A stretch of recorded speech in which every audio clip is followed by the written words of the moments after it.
I'd like to call the meeting to order. Welcome to the School District of Waukesha, the full Board of Education March 11th meeting. Welcome to all. Thanks for being here. Why don't we start off the evening with the Pledge of Allegiance. Please stand.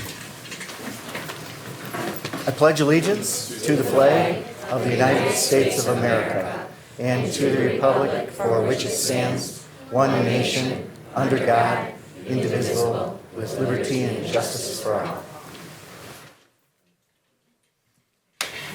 So will you please take the roll call? William Baumgart. Here. Corey Montiel. Here. Greg Dietz. Here. Amanda Roddy. Here. Diane Voigt. Here. Patrick McCaffrey. Kurt O'Brien. Here. Karen Reinacek. Here. Joseph Como. Here. Thank you, Sue. Also, have we been properly posted with the media? Yes, we have. Thank you.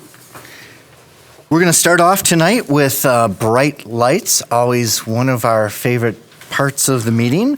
Rachel Herman, the principal over at Lowell Elementary.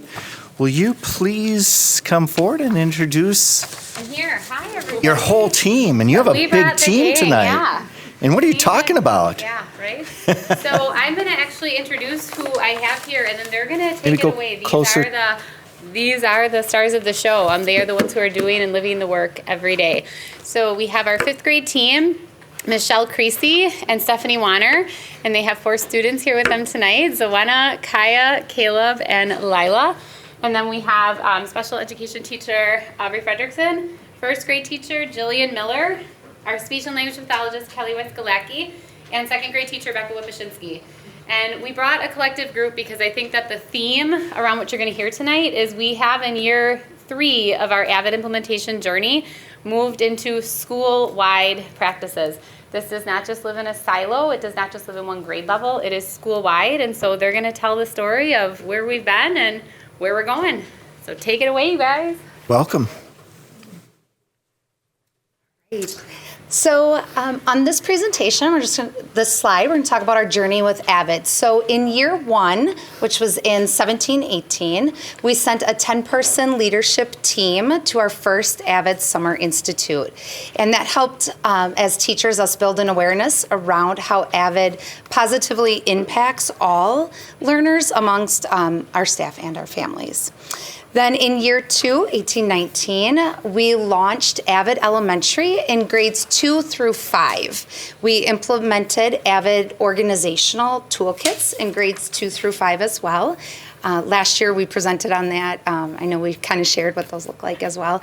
And we trained an additional 10 teachers through Summer Institute and Avid Pathways training. So very excited that year 3 we're in. We were able to implement school-wide Avid practices in grades K through 5. We've focused on Avid writing to learn practices this year, in addition to our organizational toolkits to help us impact our student achievement. And we were also able to train an additional 4 staff members as well. So that is our journey so far. Our crinkly paper. In 5th grade,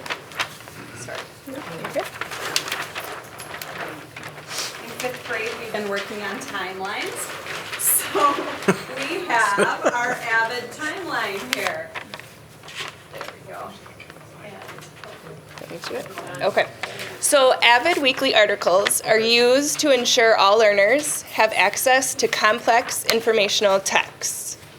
Use of Avid weekly articles support focused note-taking skills, vocabulary acquisitions, writing, and collaboration. Each of the yellow outlined rectangles on the top, those are different Avid strategies that we used in just one particular week in our class. So I'm going to tell you what that was, and then the students are going to explain how that helped them learn. And then there are examples of student work underneath, but we've also put those up onto the screen if that's easier for you to see. So the first thing that they did with this particular Avid Weekly article was a quick write, and we also gave them a word bank to use. How this helped us was it like doing the quick write before we read the article. It kind of gave us like an idea of what the article was going to be about and what we were like kind of expecting it to be about too. Then the next strategy we used was they read the article for the first time with no pencil, no note taking. It was a reading for the gist, and then they recorded the main idea. It helped us like kind of focus on the article and just read it without having to be worried about like marking the text and stuff like that. And so when we read it the second time, we kind of know what it's about, and it also gave us like the main idea. The third thing we had the students do was get organized. So they set up their note-taking strategy and they numbered the paragraphs.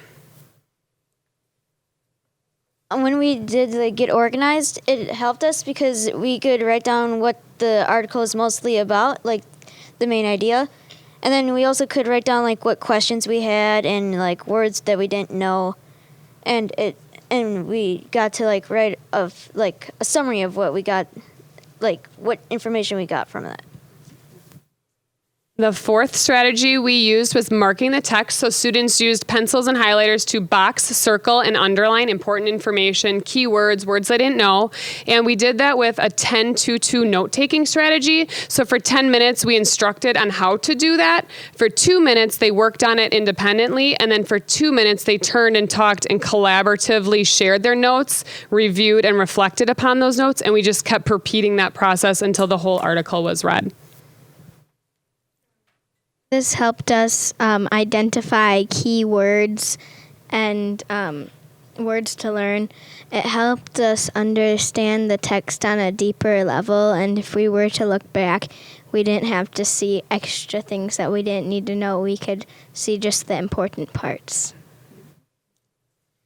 The third strategy we used was writing in the margins, and this was unique to them because they got to watch a video where in the video it was an interview with the refugee that the article was about. So they watched a video and they wrote in the margins to connect the text and the video together. This helped us make our thinking more clear, and the fact that we had the video and the text, it helped us have our image more clearly, because if we just imagined a refugee, we wouldn't imagine it to be nice clothes and nice everything. Yeah.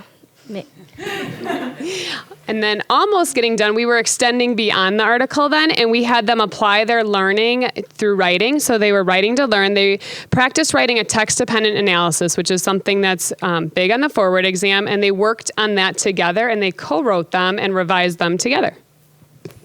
Writing about the article, it gave the group that we were with multiple perspectives of what other people think, and it was also, we were able to get into one big paragraph. It was also good because it was good essay practice for the exam coming up.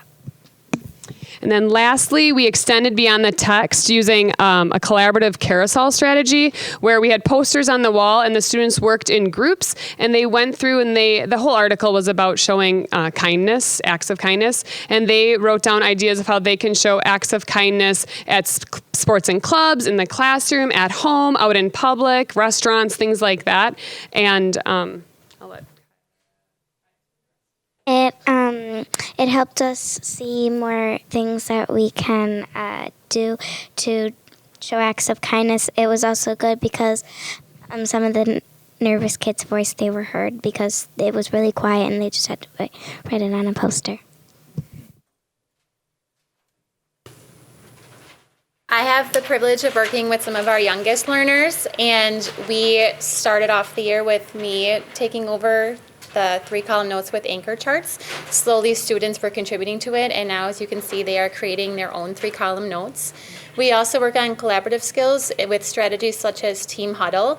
So the students get together and whatever the slide lands on is how many partners they pair up with, and they can discuss what they see. So this was from a 2D shape unit, and then I give them a sentence starter such as I noticed for them to get the conversation started.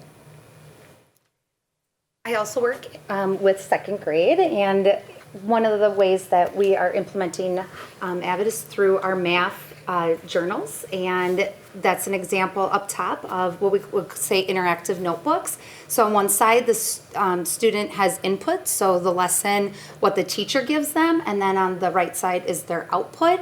So one of those examples would be a reflection at teacher does the mini lesson, students go practice the skill, and we wrap up with a reflection of what they learned for that day. And then to make them interactive as well, there's an example of flaps of some mental math addition strategies they were learning. And so they can name the strategy, and then when you look up the flap, there's an example of it. So students are able to go back and use those, what they wrote for math. Also, second grade, we also did a reading and social studies unit where we integrated together and did Cinderella stories from around the world. You can see on the left, in social studies, students took 3-column notes, and 3-column notes help your content be organized based on a note-taking objective or purpose of the lesson. So the purpose for that is the country from the Cinderella story they picked, and then they had different population, different ideas that they collected information on. So the 3-column notes help them organize that. And then on the right, they did what's called a one-pager, and that's a visual and textual interpretation of learning experience.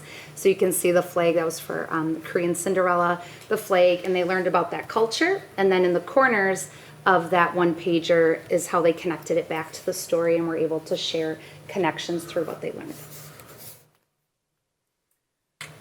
And finally, Lowell is immensely proud to share some of our achievement data.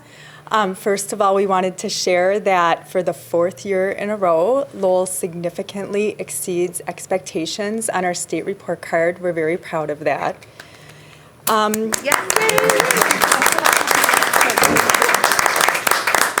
We also wanted to share some of our growth as measured by the forward exam.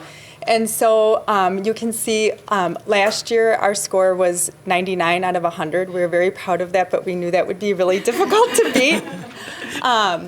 This year we got 96 out of 100, which continues to be significantly above the state average. So again, that's achievement data that Lowell is very proud of.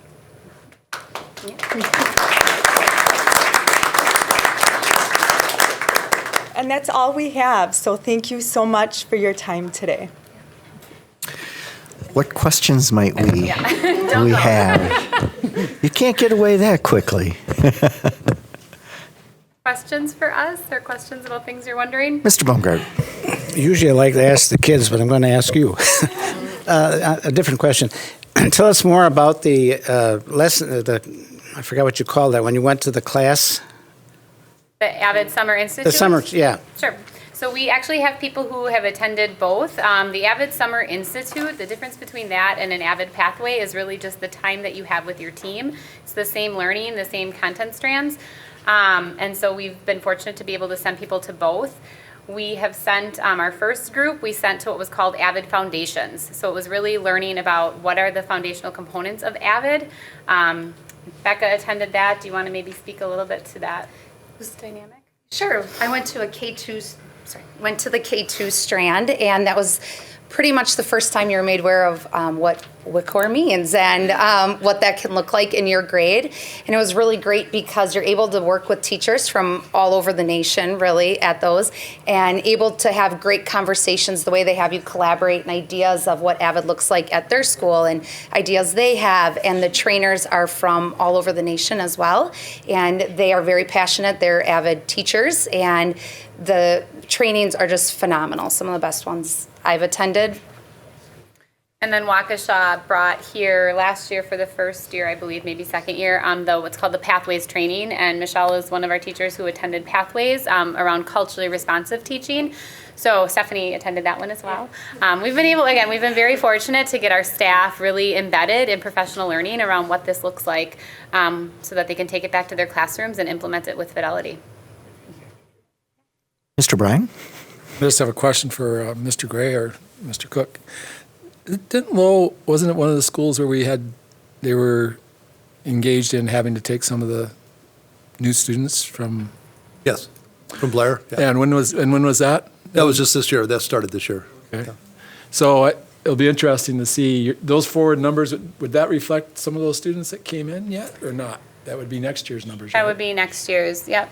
Okay. So how are you seeing that new group of students fitting into at Lowell right now under this system? Yeah, so we're continually tracking our data around, one of the questions that we asked ourselves, right, when we experienced the school consolidation was, who are we now, right? So we have this new group of students, and how has that redefined our identity? We focused very hard the first few months of school around building a culture of inclusivity, that it's not the Blair kids and the Lowell kids, it's we are, and our hashtag is Team Lowell.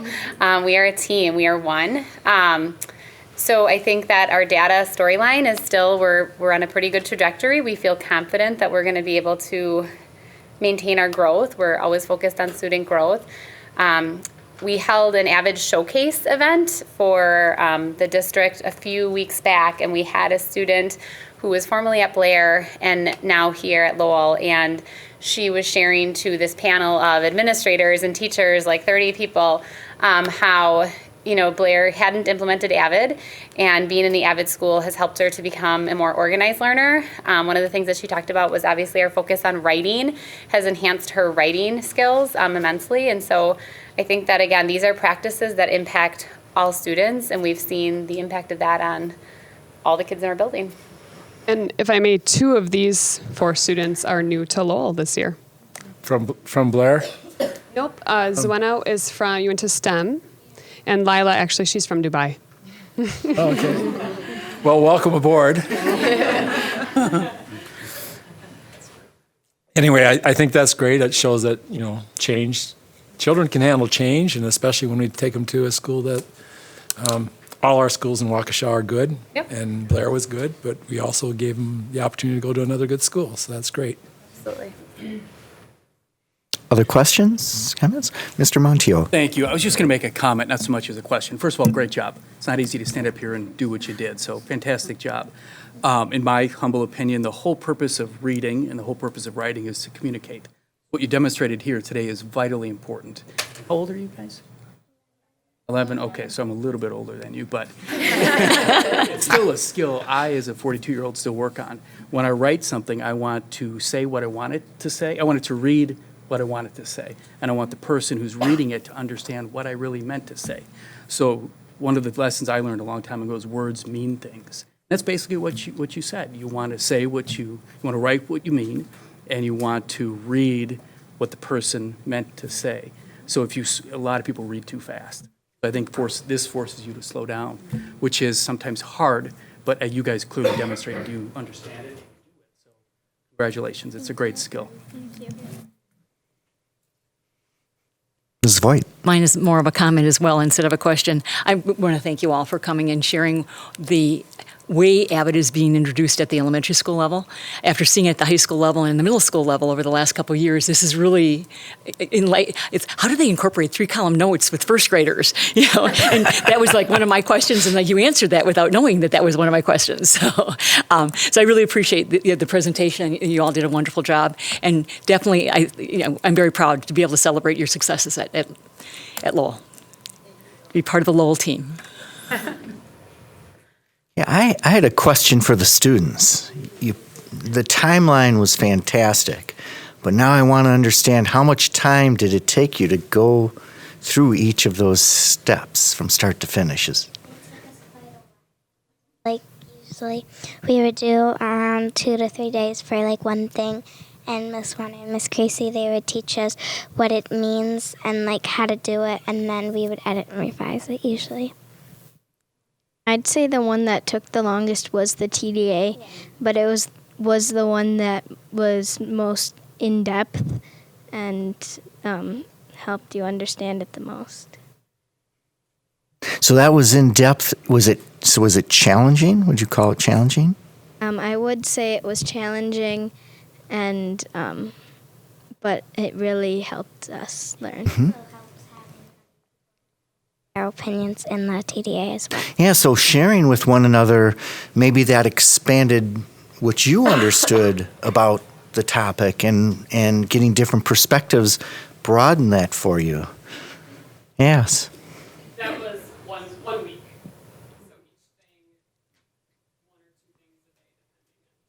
Thank you. I appreciate the succinctness to that, but the answers were all good. Answers were all good.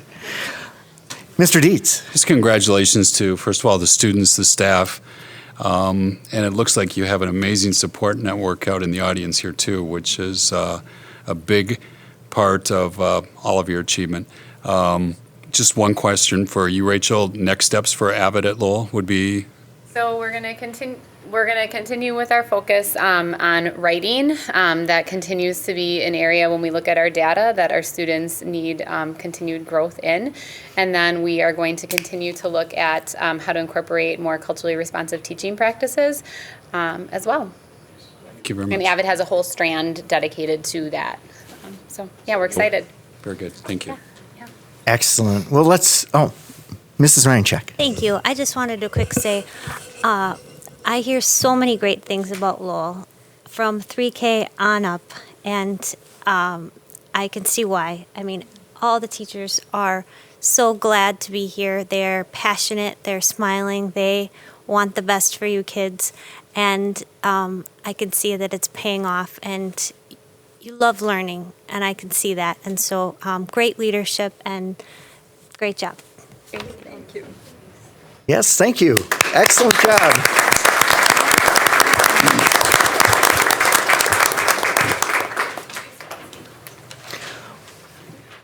Moving on to our recognitions, Assistant Superintendent Thede.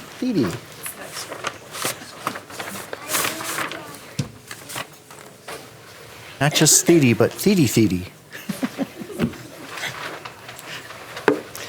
Good evening, board members. One of my favorite things to do every month is the employee recognition. So this evening, the award is for March of 2020 is being presented to Rebecca Kozak. So Becky, please stand up.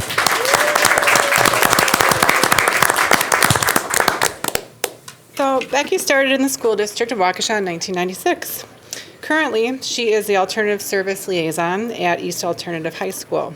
This position in the district is one that many staff wouldn't be aware of and often goes unnoticed by many, despite the position being inherently challenging and a difficult one. As the Alternative Service Liaison, Mrs. Kozak works with at-risk students, students under expulsion orders, and students under agreements in lieu of expulsion. This is her sole population and a demographic for which she has the utmost heart, compassion, and commitment. Becky works tirelessly with our struggling students and their parents who are often struggling to get students back on track and ultimately working towards graduation. This includes facilitating countless reinstatement meetings at nearly every secondary school, collaborating and connecting with community providers, including therapists, doctors' offices, the Waukesha County offices, meeting individually with students for reflections, tracking student progress towards their goals, and maintaining consistent collaboration with all school teams and outside agency representatives. She is solution-focused and has an extremely strong work ethic, and she consistently follows through on every single aspect of her role, no matter how large or small, even with working with multiple stakeholders. Mrs. Kozak's 100% follow-through is imperative in serving an often underserved population to provide trust and stability so students can achieve. We continually receive positive feedback from our school counselors, social workers, principals, associate principals, parents, and students about their interactions with Mrs. Kozak. So many of our at-risk students' successes can be tied back to Mrs. Kozak and her unending commitment to their progress. She is a champion for our most at-risk students, always seeing their best selves and working with them so they can become their best self. It's with the utmost pride and celebration that we award her the School District of Waukesha Employee Recognition.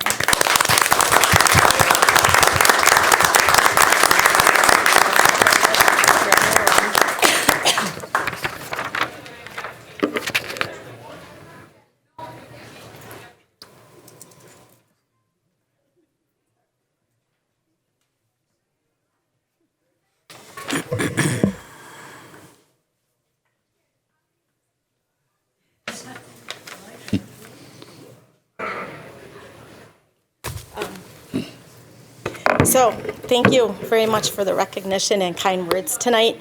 I feel very honored and privileged to work for a district that believes in giving students second chances and different avenues towards graduation.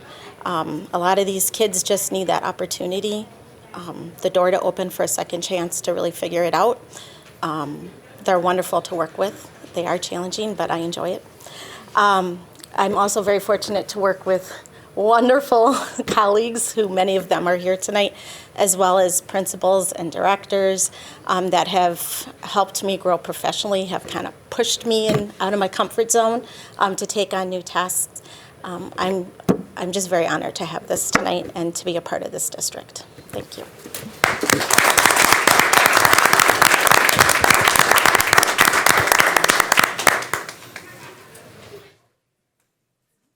That's a tough act to follow. Yeah. You know, the students from West High are going to give a report next, but man, it's maybe we need a couple-minute break here. Congratulations, Becky. Thank you. Thank you. Speaking of West High School, Jaron and Matthew, will you please come forward and share with us what's happening at West?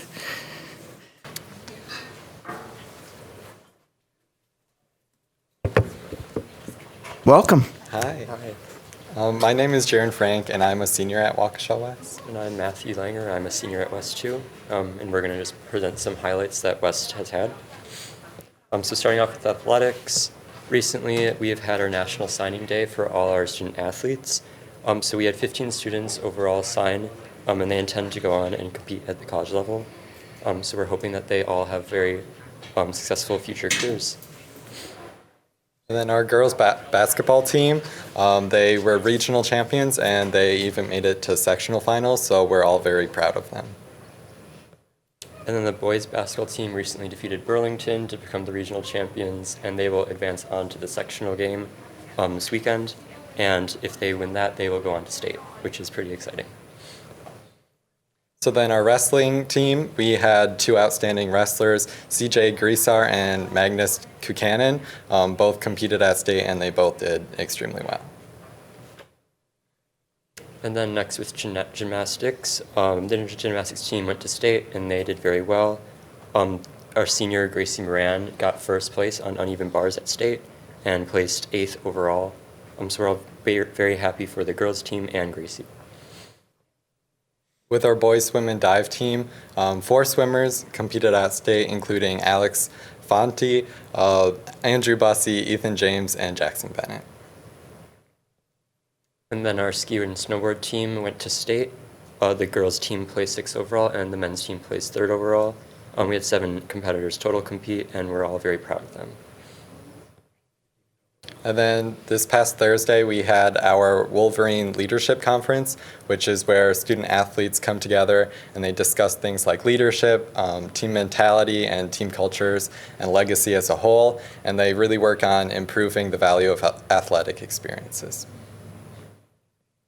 And then with clubs and activities, just this past week, we had the fishing club and students who received special education services team up, and they went and ice fished all day on Pewaukee Lake. So they caught several fish, as you can see in that picture. And it was really fun, and we're all happy for them. And then this past weekend, the West End players finished up their last play for this season, which was Bonnie and Clyde, the musical. And a special recognition was given to Regan Carter, who was the only actor to ever receive the Outstanding Acting Award 4 years in a row at the one-act play at the Wisconsin High School Theater Festival. So we're all very proud of her. And then our Model United Nations Club recently held their conference at West High School. We had schools from all over the region come and participate. And Waukesha West's own Lucia Jones won an award for Best Delegate. And then currently, as we speak, our DECA club at West is competing at state in Lake Geneva, and we're all wishing them the best. And so for some upcoming events that are happening at West, our Student Council Club is having a blood drive this Friday. It's a great way for West students and staff to get back to the community. We're also hoping to host a game night So we'll have fun board games and other activities where students can come and just enjoy West. And then just today we had our send-off for the academic decathlon team, and they're heading to state, and we're wishing them the best. We also have prom coming up in May. We're all very excited for that. It's a pretty big, fun dance. And then for spring sports, we have all the sports listed there. So girls soccer, boys and girls track and field, basketball, softball, boys golf, boys tennis, and then girls and boys lacrosse. We're all hoping that they do very well this season, and we're excited to watch their events. So what's your crystal ball say? I think that we're all going to probably go to state. I like that spirit. And then, go ahead. With boys and girls track, because I'm involved with that, Right. I think we'll go to state for that. Pretty confident in that. Yeah, they're really hoping to go to state.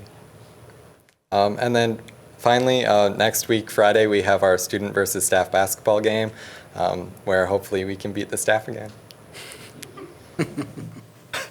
All right. That's it. Any questions? Mr. Bryan. So I don't, maybe I have this wrong, and I quite often do, but isn't someone with foreigner tonight? One of the West groups? One of the singing groups? Yes, our West Choir is performing tonight at the... Taps, right? I'm not sure what... The Riverside, thank you. Riverside. With Foreigner for one of their songs. Okay. Yeah. Or Know What Love Is. So I think we should have had tickets, and we shouldn't have had the meeting tonight. I didn't get any tickets, here I am. So. Mr. Bumgart. One of the items you had up there was a Model UN. Can you just elaborate on it a little bit so we understand it better? Yeah, so I can take that one. I'm one of the co-presidents of the Model UN Club at our school. And pretty much the West Conference is where we had 4 different high schools come to our library, and we were each representing different countries, and we all came together to solve different issues, almost like the actual United Nations does. So I know some of our countries included Afghanistan and Myanmar and a few others, and some of the topics were like dealing with climate change and consideration for UN funding and different issues like that. And the delegates had to work together to form resolutions that they all agreed upon. Well, wonderful that you're studying that aspect of it and getting together. That's phenomenal. Thank you. Yeah, thank you. Anyone else? Well, thank you for sharing your crystal ball. Confidence is always good. That will take you a long ways. So thank you for your report. We look forward to seeing you in a few months from now, and we wish you luck moving forward. Have a good night.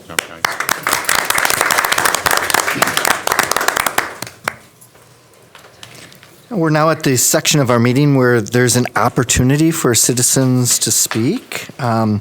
As has been past practice, each individual is limited to 3 minutes. At that time, Amanda, about 2.5 minutes into it, Amanda will give you a signal. And if you could wrap up in the next 30 seconds, we would truly appreciate that. We expect all speakers to honor our time limit, refrain from using any inappropriate language in any manner, and be respectful in their comments.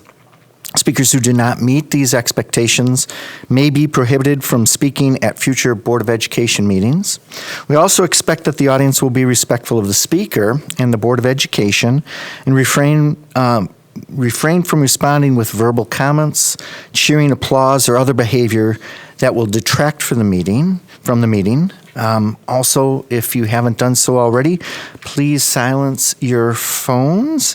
And we do have one person signed up, Mary Beth Danielson.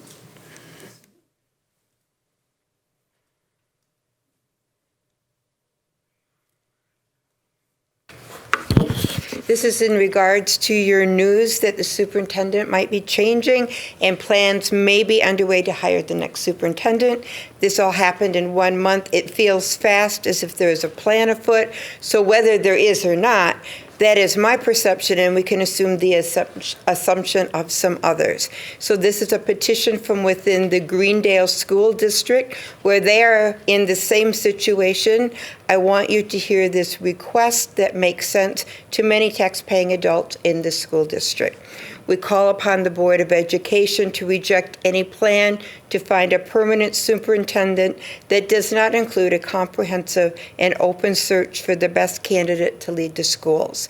We believe that appointing a new superintendent without conducting a full candidate search would be irresponsible, weakening the eventual superintendent's ability to be an independent leader who is empowered to make change.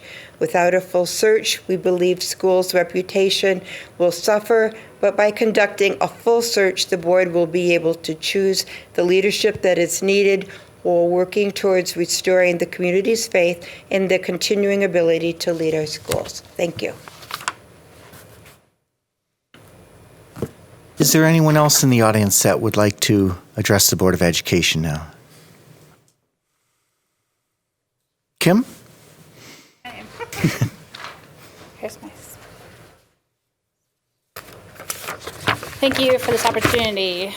As you know, I'm a parent in this district with 4 children who attend multiple schools and 3 who have unique learning needs and behavioral needs. I need you to know that I pray for each one of you. I know the sacrifices you make to be here. Your job is very intense and important, which is why you need more parents to support you and pray for you. Before and since the announcement that there would be changes made at the superintendent level, I've been making many notes of what attributes that I would like to see in our new superintendent. We need a superintendent who is student and family focused with lived experience in special education. I've taken notice for the past 13 years through circumstances that our district, which has lacked open communication and accountability. We need a leader who has a respect for families and a leader who is ready to hear and work as a team with strong parent voices as partners in our students' education. We need a superintendent who leads with empathy and compassion for everyone. We need a leader who does the right thing without even guessing. Without second guessing, I'm sorry. We need more changes, and changes that get down to the universal level of all students and staff. This is what students and parents in Waukesha need and deserve. If we as a district honestly desire educational equity and want true change, the change that changes the achievement gap for all students, we need to have open and honest parent engagement. We need a superintendent and a board of education who desire nothing less that every student would succeed and no child is left behind. Thank you. Is there anyone else in the audience that would like to address us? Okay. Moving on to our minute approval. We do have several minutes for approval. February 12th, 2020, a regular board meeting. February 12th of 2020, executive session. February 17th, special board meeting. February 19th, special board meeting. March 5th, executive session and expulsion panel. Do I have such a motion? I so move. Moved by Mrs. Voigt. Is there a second? I'll second. Second by Mr. Montijo. I'll get that right one of these days, Corey. Just kick me underneath the desk. All right, is there any discussion on the minutes? Any suggested changes or things that we noticed as we read through them? Okay, Sue, please take the roll call vote. Corey Montijo. Aye. William Baumgart. Aye. Karen Reinacek. Aye. Kurt O'Brien. Aye. Amanda Roddy. Aye. Greg Dietz. Aye. Diane Voigt. Aye. Joseph Como. Aye. Passes 8-0. Sue, and Sue, for the record, I had forgot to mention at the beginning of the meeting, Mr. McCaffrey was excused. Moving on to our communications given by Dr. Gray. None this evening. No communications this evening. Okay. Diane, Mrs. Voigt, did you have an update on the Waukesha Education Foundation. I do. Thank you, Mr. President. I want to begin by announcing 6 new Waukesha Education Foundation sponsors. At the gold level, which is a $2,500 level of support, INEO, the gas engines company that used to be Waukesha Engine, has become a sponsor at that level. At the $1,000 silver level, Citizens Bank, SPX Transformer Solutions, Eaton Cooper Power Systems, HNI Risk Services, and Waterstone Bank have all come on board at the $1,000 level. And I want to publicly thank each of those new community partners, and also thank Chip Tinder of Edward Jones for his renewal at the silver level. I think that's pretty impressive for the first month of the year. We welcomed 2 new members to the Waukesha Education Foundation Board of Directors at our March meeting. Angela Schaff, a West parent and Northwestern Mutual Assistant Director of Product Compliance, and Natalia, I'm not sure how to pronounce her last name, our translator and interpreter for the School District of Waukesha. Bonilla. Okay. We've set the date for the 2020 Evening for Education. It will be held at a new location, the Marriott Hotel, on October 29th. Please save the date. That means it's time to call for nominations for the 3 annual Waukesha Education Foundation Award recipients. So we're looking for nominations for the Corporate Partner Award, the Community Partner Award, and the Sally Jo Michelko Lifetime Excellence in Education Award. So let me know if you have any worthy candidates for us to consider. I do have application forms available, nomination forms available, and they're officially due on May 11th. My last topic is really a challenge from Garrett Chesky.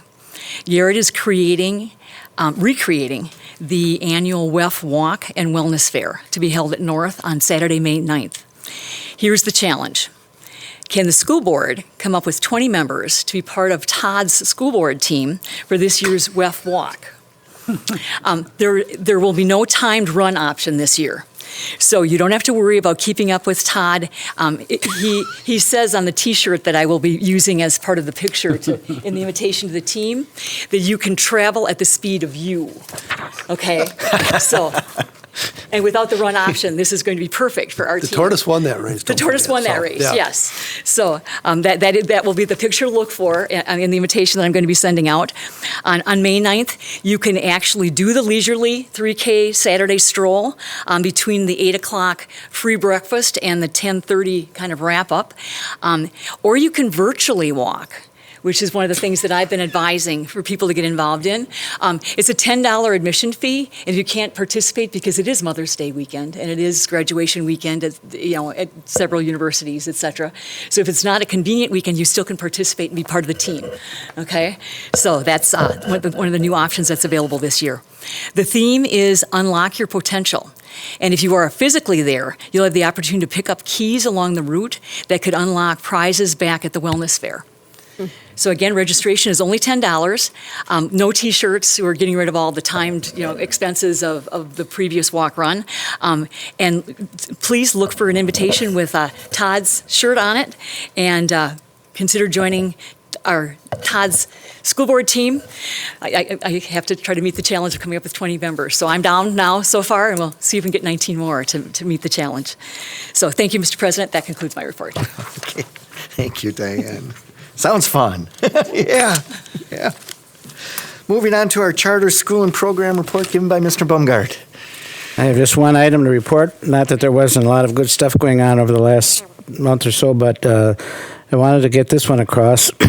Sherry Schuster had arranged for a lunch today, actually, get-together for realtors to help them get a better idea of what the district has to offer. Starting with the lunch, which was prepared by the culinary class at South, which is where we met, a presentation by Terry of a number of the very positive facts that this district can stand on, a presentation on Avid by Amanda Wagner, and that was followed by a presentation by some of our senior students. Well, actually, one was not a senior, but mostly seniors in the elective Avid program. I would have to say quite simply that the attendees from the Realtors gathering, which was about 20 people, were very impressed, asked some good questions that Terry was able to respond to, or Amanda. Terry and Mary Jo then closed, explaining a website that the district has to answer many of the questions that come up with realtors and their clients. The program was very well done, and I think was very well appreciated, too. And that's all I have to report. Okay. Thank you, Mr. Baumgart. Ms. Voigt? Diane was there, too. I was there. Sorry. And I just want to echo what he's saying. The new website that's available for realtors to be able to reference information about our enrollment documents, the Avid News, the MAID program, just the school report cards, all these sorts of pieces of information that are going to be current, up-to-date, that they can go there and see what excellence we offer in the school district of Waukesha. And I think that that's an amazing piece that Mary Jo and Terry have been able to put together to make available for the community partners in the real estate industry. Okay, thank you. And there was one more thing that we wanted to just pop into the report. Amanda? Yes, thank you. Similar to the luncheon with the realtors, last week we hosted a luncheon for our elected officials here in Waukesha. So we had the mayor, the county executive, and a couple of our local assemblymen here. We had others invited, but people were still in session in Madison. But we shared a lot of the similar information with them. They were very engaged, asked a lot of great questions. So Terry was running luncheons all month. So thank you for that, Terry. Thank you, Amanda. Thank you. Anything more, Bill? No, that's it. Okay, thank you. Thank you. Moving on to our consent agenda. We always like to start out with whether or not we received public gifts. Darren, did we receive any? Yeah, 3 gifts tonight. Les Paul Middle School received $5,000 from Paul and Kathleen Ullman. This gift is to be used for math, science, and technology integration in the classrooms. Hadfield received $500 from Catherine Glody to be used for library supplies, and Whittier Elementary received $1,000 from an anonymous donor to pay down lunch balances of their students who qualify for free and reduced lunch. Thank you, Mr. Clark. Appreciate that. And always thank you for the generosity of the people who are giving to our district in so many different ways. Thank you very much. Tonight, your agenda includes various categories for approval. If any member wishes to have an item set aside for separate consideration, you will have that opportunity in just a bit. We did have an expulsion, so included in the items for approval are decisions of the expulsion panel, which met on March 5th. Confidential communication regarding the details of expulsions was in your Friday packet, along with the minutes under item number 1H. And at this time, if there's any board member that wishes to have an item set aside for separate discussion, please so indicate. Mr. Baumgart? I don't think it's separate discussion, but I do think that as I read the list, this time of the year, we always have to put up with people that are resigning, retiring, and leaving the district. And this year, we have a unique one, sitting to my left by 2 people. There's a principal on here, too. So. I know you don't. Yeah, I know you didn't want to hear about this, Todd, but quite simply, working with you over the last 12 years, right? 12, yep. Has been pleasant, delightful, positive. I just have to say for myself, thank you. Well, thank you. And best to you. Thank you. How about if we can have a little bit more discussion? If we'll just go forward with, have the discussion before we have the item on the table? That's okay. We can always do this later, but anyway. Why don't we get into the formal? Why don't we get this settled first? Yeah. Okay. Yeah. Nothing wrong with, yeah. You ready? So Kurt, yes. So earlier this evening, the Human Resources and Compensation Committee approved of 11 retirements. One of those is Mr. Gray's, along with many other important people in the district, not just Mr. Gray. 9 resignations, 1 leave of absence, and 2 new teacher contracts. The information was provided in your packet, and an addendum was placed at your desk. I move that the consent agenda be approved as amended. Is there a second to that? Second by Mr. Baumgart. Okay, now let's open it up for discussion. And that's okay, Bill. Okay. Yeah. Mr. Bryan. I'd just say that, we're going to be, on the agenda in HR, we're going to be discussing plans for a process going forward. I think a number of us commented in the paper, in the Freeman. The press release is well done by Mr. Gray and Mr. Como. As board members, Mr. Como and I had the pleasure of participating in the hiring of Mr. Gray. Mr. Baumgart? But Mr. Baumgart had the pleasure of assisting in hiring Mr. Gray and Mr. Smith. So, and now we have 6 new board members that will get the pleasure of participating with the 3 of us, the 9 of us, in hiring the next Mr. Gray. We've been very successful as a board over the years. Mr. Smith lasted the full 10 years. Mr. Gray lasted 12. There's no doubt about that. Both those were great hires.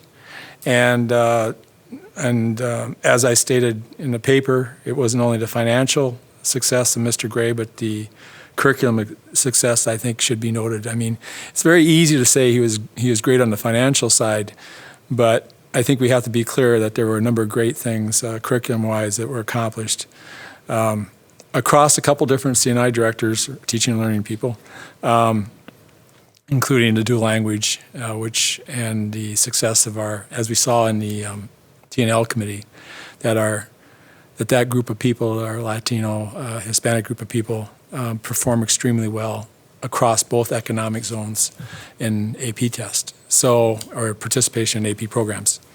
And that's really special. I don't think there's too many districts in the country that can say that. There's none of our other demographic groups that we can say that with. So it just shows the way that he's been able to place his imprint on the district. And, we'll have plenty of time as time goes on to say wonderful things about Mr. Gray. I plan to do it while we're walking on the 9th. We'll get you a bullhorn. I'll tip off the reporters. Yeah, tip off the reporters. Good, yeah, I'll tell them too, if you want to get some quotes. Well, Todd, I've failed you. You asked me this evening, Joe, just take the vote. Don't allow any comments. Bad. In all sincerity, Todd, you will be missed. I know we have a few more months, and you're going to put the pedal to the metal these last few months. We expect nothing less, and you will deliver. But it's been extraordinary to work with you. I've worked with a number of leaders in the private sector. I've worked on boards and nonprofits and others. And you're by far one of the top leaders I've had the privilege to work with. Person of integrity. You're so sincere in what you do. And you always think about people. You always think about how does this impact people. And this had a big impact on this district. I mean, if you look at your tenure, you've put people first. And you've had one layoff notice in 10 years? Yeah, I mean, maybe? we've had some people on the list, but they've gotten off. But I mean, actually one where we couldn't call back, right? Yeah. I mean, every decision you've made, you look at how does this impact people, and my hat's off to you to be keeping people in perspective, because we're in the people business here, and you've done an excellent job, both academically and financially. I think you're the right person at the right time for our district financially, and that's kind of what all my expectations were, but as time went on, I truly realized how much of a leader you are, fully equipped to handle any situation. So thank you for your leadership. Thank you for guiding us over 12 years. Appreciate that. Thank you.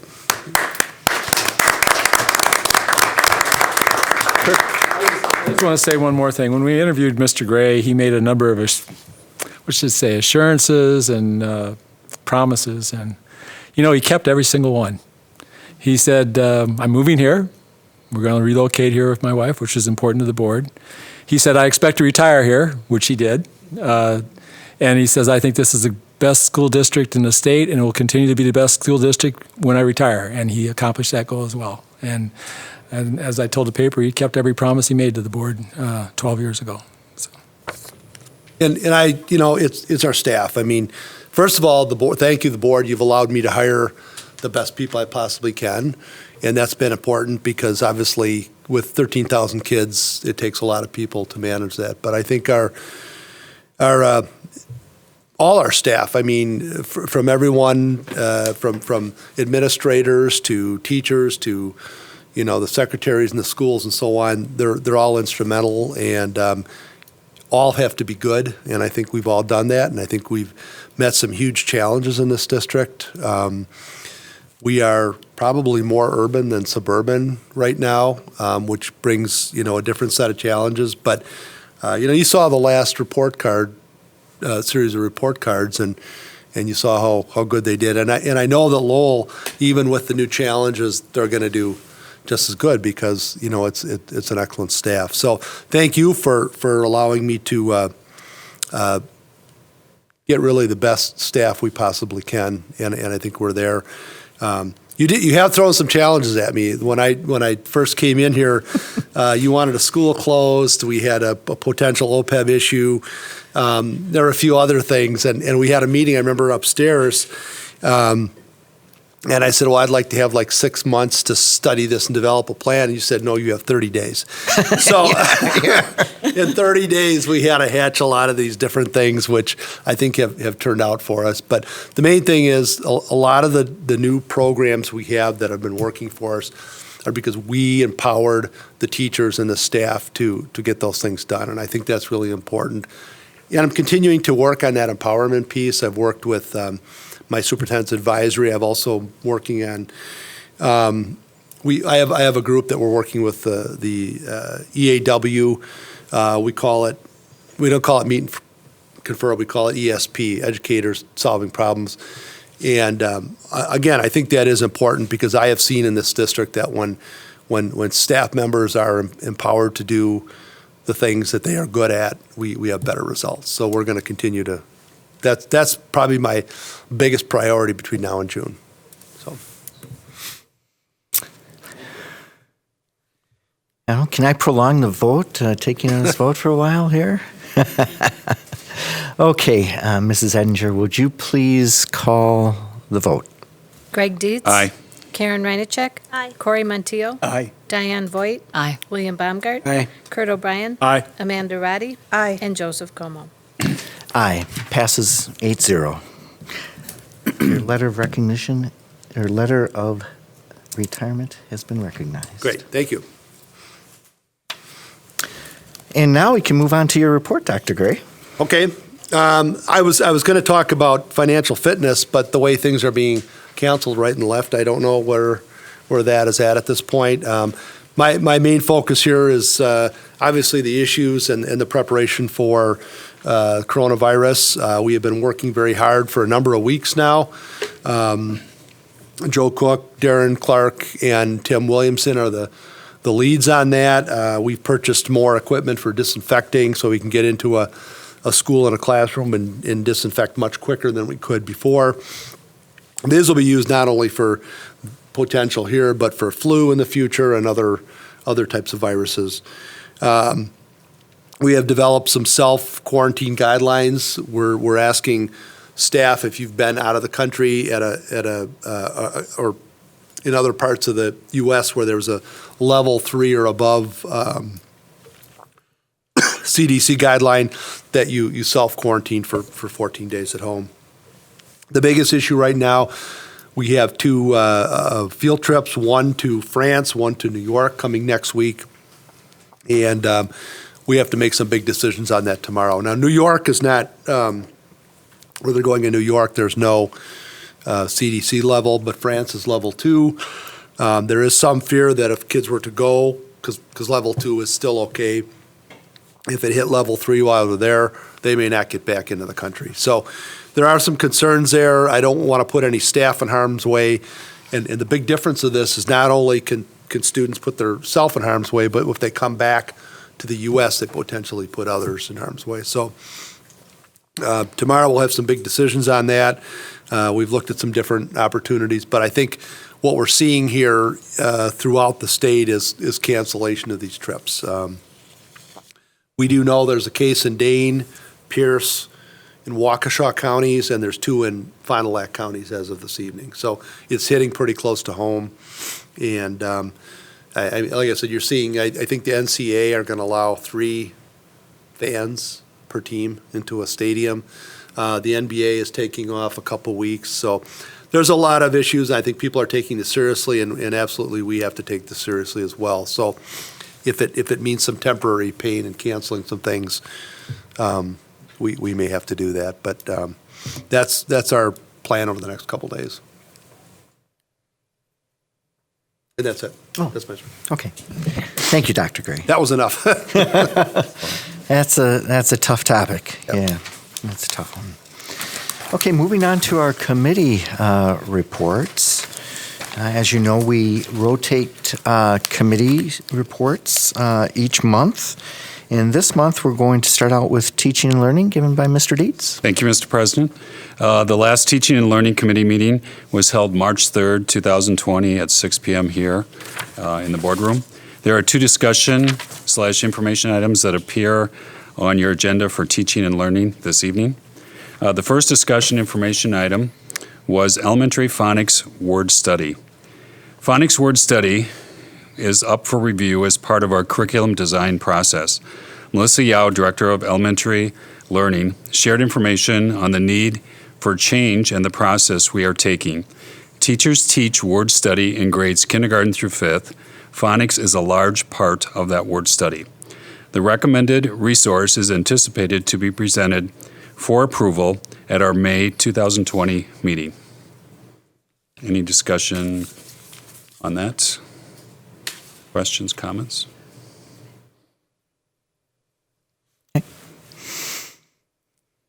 Okay.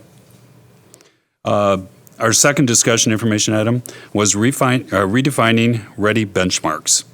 As part of the School District of Waukesha's mission to develop in our students the capacity and skills to become community, college, and career ready, Assistant Superintendent Jody Landish, Data Liaison Amy Riebel, and Career and Technology Education Director Molly Habenschild were here at the meeting to share the Redefining Ready research and the district's present baseline data on our career ready indicators, which you all have copies of. Any discussion or questions, comments? Mr. Bryan? Yeah, I'd just like to comment on, I mentioned it earlier tonight, I asked about the AP participation relative to the social economic factors, and we were given some excellent slides that were actually distributed to the committee in advance of the meeting. And one of the very exciting numbers was that there was no socioeconomic disparity among our Latino students in terms of AP participation, which is rare. And it's a large group, so it wasn't like it was a fluke. It was when you have a population at large and you have, I think it's at 42%, both regardless of income status, they were able to achieve. None of our other groups were able to do that. And as I said in the paper when they asked about Mr. Gray, I wonder if that's one of those consequences or benefits of our dual language program, where we engage these parents, regardless of socioeconomic status, in their own language. They're not afraid to come to our school because they know they'll have people they can talk to, mothers and fathers, regardless of their language skills. And so I'm hoping that that'll be something that other people look at and see that, when you provide the right opportunity, income status doesn't matter. All children can achieve. It shouldn't make a difference. And I'm hoping we can achieve the same kind of results with the rest of our children across the district. Anybody else? Okay, Greg? Thank you, Mr. President. That concludes the Teaching and Learning Committee report for this evening. Our next meeting will be held on Tuesday, April 7th, 2020, 6 p.m. here in the boardroom. Thank you. Moving on to safety and security, given by Mrs. Reincheck. Thank you, Mr. President. The Safety and Security Committee did not meet this month, but we will be meeting April 20th at 6 p.m. It's a Monday evening. Thank you. Human Resources and Compensation Committee, given by Mr. O'Brien. Yeah, we had no action items. We did have one discussion item regarding the superintendent vacancy, and I'd just like to, and we had some people ask questions we probably didn't put tonight. Just want to be clear that everybody knows that there has been no decisions made, and that we do have a meeting scheduled for Monday night where we may or may not make decisions regarding the superintendent search process. What I would ask people to refer to our policy and as to what would guide the board in terms of what type of person to report. And the board shall actively seek the best qualified and most capable candidate for the position of superintendent. The board shall give consideration of all applicants fairly without discrimination on the basis of race, color, gender, age, religion, ethnic background, disability, or other condition unrelated to the position of superintendent. So I think every concerned citizen should hold us to our policy. And I believe we'll hold ourselves to that policy and make sure that we find the best possible superintendent. This is a 10 to 12-year decision if we do it right, as we've shown time and time again. So we want to make sure we do it right. That concludes my report. Okay. Thank you, Mr. O'Brien. Moving on to policy given by Mr. Baumgart. Yes, tonight I do have 3 action items to go over with you.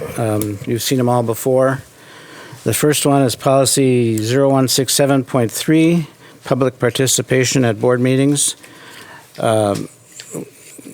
Based on some previous conversations we've had here, some feedback we got from various people in the community and other sources, we do have a few changes to the existing policy. As you look at it, you'll notice that we are using terms that are less specific. We eliminate the district resident as a term. We are not using that. We are saying the public request for board resolution to be considered so the public can participate in this. We also say down further on the page, we use the term any individual having legitimate interest in the actions of the board may participate during the public portion of the meeting, so it's not restricted. Right below that, we do have a sentence or two in here about signing up before the board meeting starts. We're asking people to get here, if they're going to speak with us, to try and get here during the 15-minute period before the meeting. Fill out the form that you've been filling out. There is also a mention here of the fact that you can fill out the form and address that you do not want to speak. You just want to make the comment. So we've allowed that in the past, but this is a specific statement in the policy that you can do that.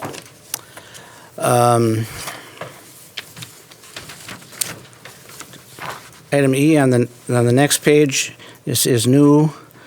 We have talked about the 2 to 3 minute plan in the past for speakers. Usually we use the 3 minutes unless we have an abundance of people, but separate from that, we do state specifically speakers who require language interpretation support in the order to speak to the board shall be given up to 6 minutes to speak to allow the time for the interpreter to convey the speaker's message. So that's been added. The other addition that we added quite simply is the comment about the 30 minutes is the amount of time we allow for this to happen, but that is can be changed unilaterally by the board president, or if we're talking about a committee meeting, the committee chairperson, if it's necessary to change something. It's been rather rare that that's happened, but it does happen. And lastly, right at the bottom is a statement that we have to add here: unless required by the Americans with Disability Act, no individual shall utilize presentation technology during the public comments. This is strictly an oral presentation that we're seeking here, unless we have this option. With that, I would move for approval of the revised policy 0167.3. Is there a second to that motion? I second it. Second by Mrs. Voigt. Discussion? Just give me a second here, Mr. Coleman. I want to read one of the changes.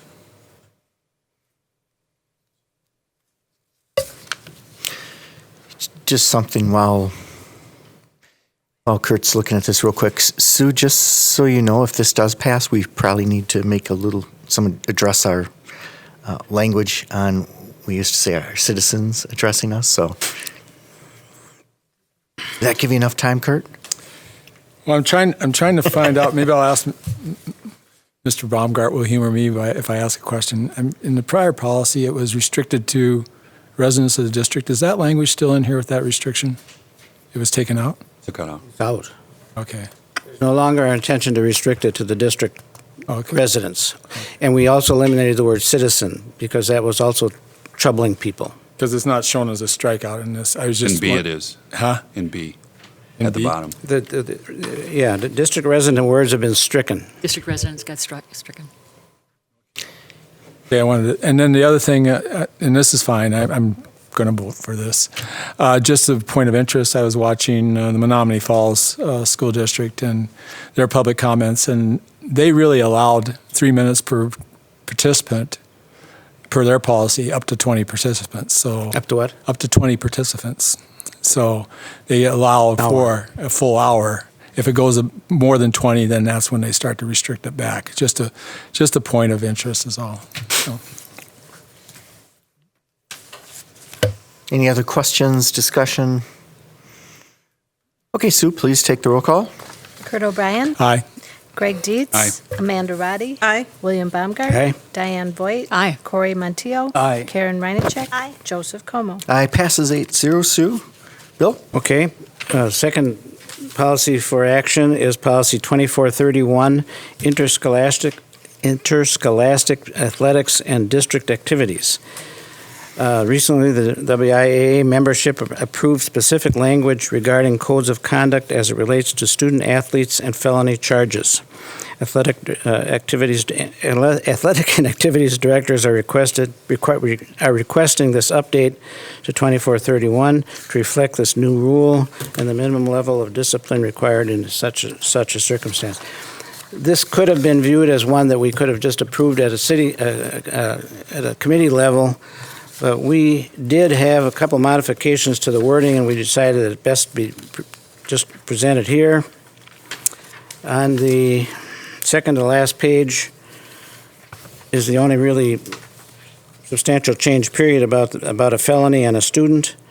The wording is, any student charged and or convicted of a felony shall, upon the filing of a felony charges, become ineligible for all further participation until the courts consider the sentence served, including probation, community service, and so on.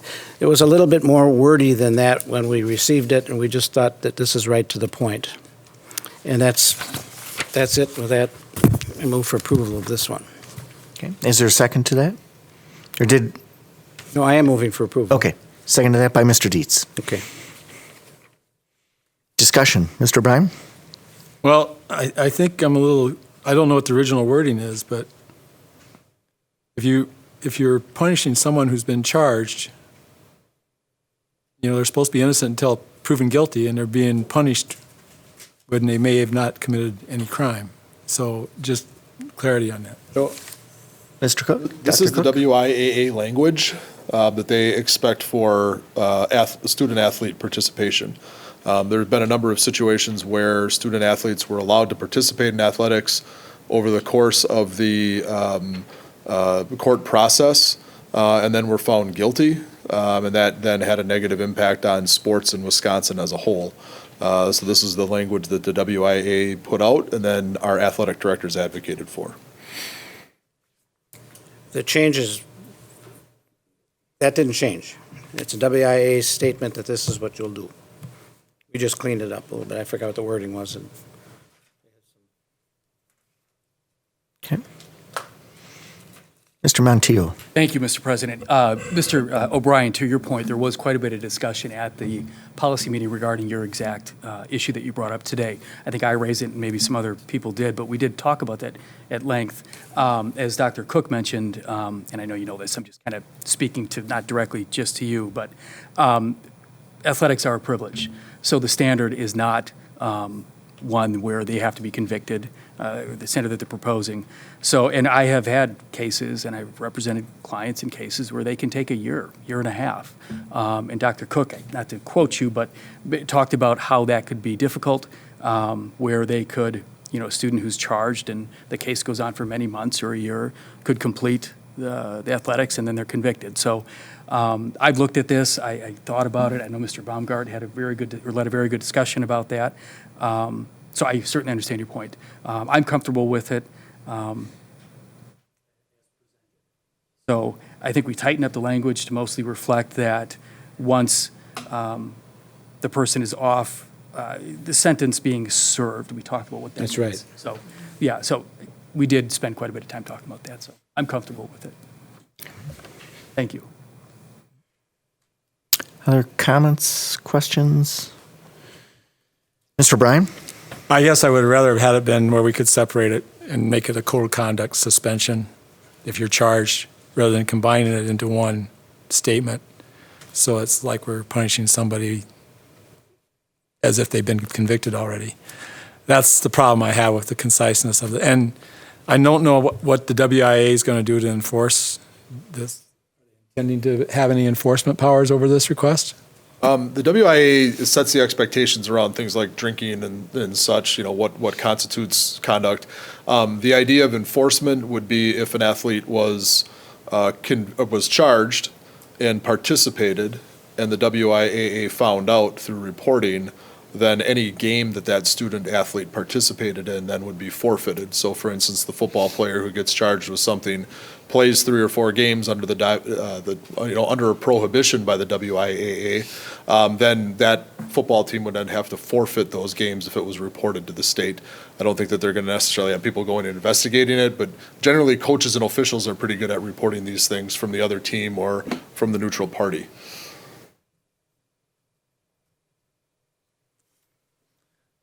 I just think they're going to have problems with it. I know a number of situations where we've had parents that get pretty upset on these situations, but okay. Any other questions, comments? Okay, Sue, we have before us revisions to policy number 2431, interscholastic athletics and district activities. Please call the roll. Amanda Roddy. Aye. Diane Voigt. Aye. Corey Montiel. Aye. Kurt O'Brien. Aye. Karen Reinacek. Aye. Greg Dietz. Aye. William Baumgart. Aye. Joseph Como. Aye. Passes 8-0, Sue. Bill? And I have a third action item, revision to policy 5600.01, disciplinary consequences for student misconduct. The consequence of being under the influence is proposed to be moved from an automatic pre-expulsion review under level Roman numeral 3 to level 1. As you look at it, level 1 refers to, it has a list of things that are included in here, but the principal or administrative discretion, but could involve level 2 or level 3. So what we're saying is that the person that shows up with alcohol, having used under the influence of alcohol, up to this point, it's automatically been a pre-expulsion, regardless of what really happened, etc. Now we're leaving, with this, we would be leaving it in level 1, which, again, the principal could still move it to a level 3, but we don't have to necessarily go through, and Joe has some statistics on this because it's been a real burden in some cases. Would you want to highlight that, please, Joe? Yeah, sure. 40 to 50% of our pre-expulsions over the last several years have been related to a student being under the influence to varying degrees. And so what we're asking administratively is that just under the influence be moved to a level 1 offense, where if a student used poor judgment over lunch and drank a beer, for instance, that wouldn't trigger, and then came back to school and was found to have alcohol, that wouldn't trigger a pre-expulsion review. It could result in a suspension from school. It could result in an athletic code violation. It could involve referral to the school resource officer, for instance, for underage drinking citation, but it wouldn't necessarily then go on to the level 3 review. Another example would be a student who came to school significantly impaired, and caused the disruption because they were significantly impaired. That student then could go to a level 3 with a pre-expulsion review. What we're asking for is a little bit of administrative discretion for under the influence and under the influence only. We're not talking about use of drugs on campus, possession of drugs on campus, the sale or distribution of drugs or alcohol on campus. We're just asking for that under the influence piece to be moved to a different level in this policy. But not excluding level 3. Correct, not excluding level 3, just giving a little administrative judgment on that. But on campus, it's a level 3, and you went through the other level 3s, right? Just the list that you just went through were all level 3s still. Correct, use is a level 3, possession is a level 3, sale is a level 3, distribution is a level 3. We're just asking for under the influence to go to level 1 and then have administrative discretion. Can I make a move? No, not yet. I will make a motion on that Case? policy. Second by Mrs. Voigt. Discussion? Mrs. Voigt? I had a chance to do some research before I made my decision on this particular change. Not wanting to look like we're getting soft on that type of a violation in the school district. And as I got some information from Luke about it. You know, currently the policy can often do more harm than good for students with alcohol and drug addictions who are left at home, you know, for 5-day suspension, allowing them to abuse even more in that context. All administrators have the ability to sign students up now for an early intervention AODA programming called Prime for Life. Level 1 offense and in conjunction with their 1 to 3 day suspension. This intervention is really where we put the focus on an evidence-based, gets to the root of the addiction, provides psych education, and has a family component. So they're required to complete 8 hours of training about, you know, for the fact that they had come to school under the influence of alcohol. So it's really more of a help them to be able to address the problem rather than just the punishment of 5 days out and looking at some of the other kinds of things. The program that they're involved in, Your Choice, is contracted by the School District of Waukesha just since September of this year. So it's a relatively new program that is an intervention-based system in the area of alcohol and substance abuse for high school students. The Prime for Life curriculum was designed to gently but powerfully challenge common beliefs and attitudes that directly contribute to high-risk alcohol and drug use. The aim of the program is to reduce the risk for health and impairment problems while empowering youth to make more healthy choices. So I think I was really impressed, you know, with the approach we're taking, that, you know, they've made a mistake, you know, and rather than just looking at punishment, looking at something that's going to be able to help them to address the problem. Mrs. Reincheck? Oh, thank you. Well, that helps, Diane. Thank you immensely, because at first I thought, well, we brought a lot of unity to the decisions on this, so that if one was caught at one school doing the same thing and having the same offense being done at another school, and then them not having that same consequence versus punishment, I thought we were trying to kind of bring that together. But I completely understand now after your explanation. So thank you for that. So that takes my question. Okay, Mr. Bryan? So I guess I'm trying to understand, pre-expulsion review does not necessarily mean it proceeds to expulsion. Correct. Correct. Okay, so, and it doesn't even mean that they're going to get suspended. What it requires them is to let them know that they've participated in an act that required a pre-expulsion review, which could have led quickly to an expulsion or some sort of severe disciplinary action. And by taking this all the way back to level 1, you're really taking that requirement off of the administration's hands and saying, oh, you don't need to go through a pre-expulsion review, just handle this in-house. And when Ms. Ronachek said, you know, trying to get consistency from school to school, okay, well, is it going to be handled differently at one school versus another school once we put in all this discretionary action?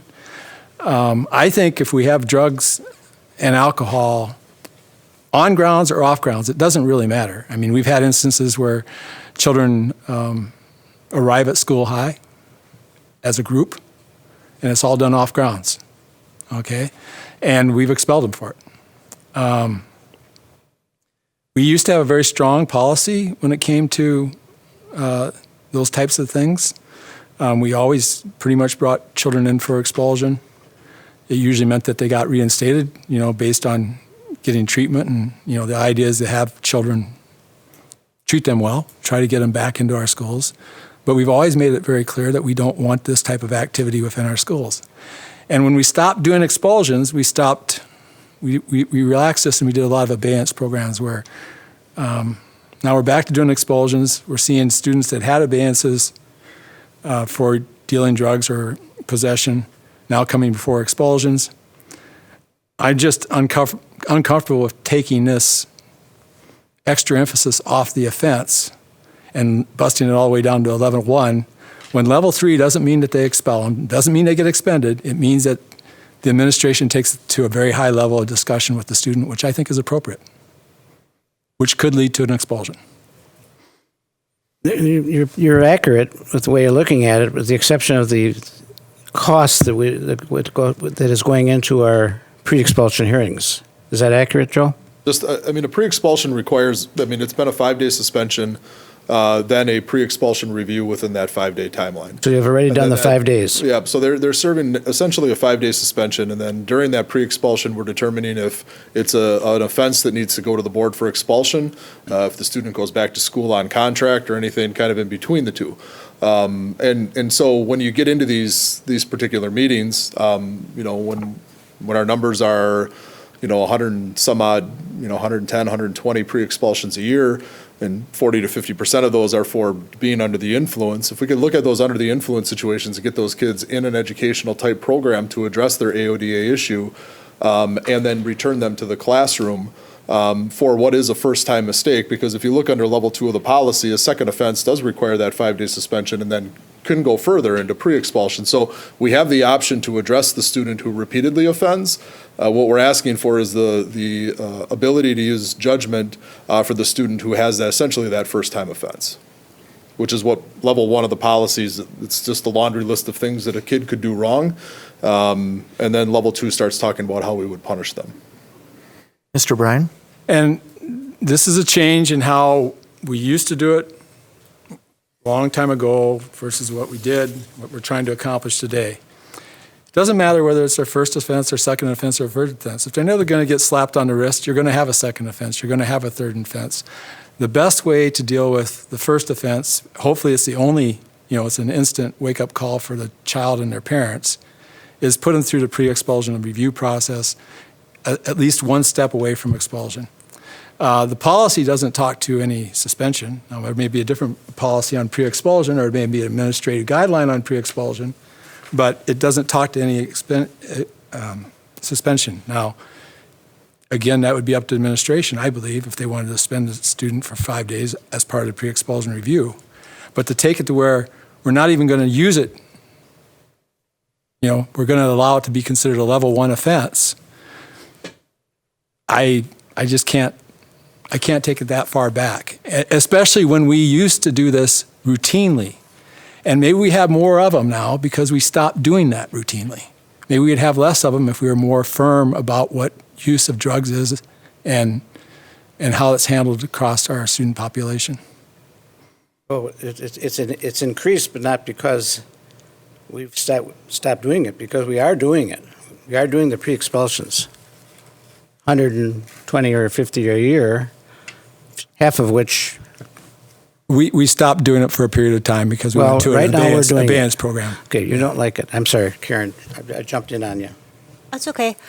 I was just thinking about parenting and how when my kids were little, I would, if something happened and I was just short, and I would say, get to the corner. And nose to the wall. I know you're all thinking I'm a terrible parent. But anyway, there's been times in parenting when we actually then come back and assess the situation. And I've realized that I've punished them without really looking at the big situation and the whole picture. So I think that when, yes, they have consequences for their actions, but it's not always a punishment. And as Diane said, okay, if you've got somebody who went with friends and was like, oh yeah, let's share this, whatever, I took this from my mom's closet or something, and they have some wine, and not that I keep wine in the closet, but anyway, if they do something bad and it's a bad choice, they're going right to expulsion, and now they're at home for 5 days, and now they can drink more. That just doesn't make sense to me. That's not what So, the hold on, please. policy says, though. Hold on. So,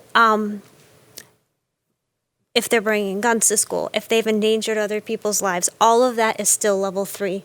But if they have gone out and gotten high or drank or something one time, that's going to move them to a level 3 when they're going to be probably doing it again because now they're at home and not supervised. That doesn't make sense to me. So I feel like, yes, I want everything to be across the board in our schools.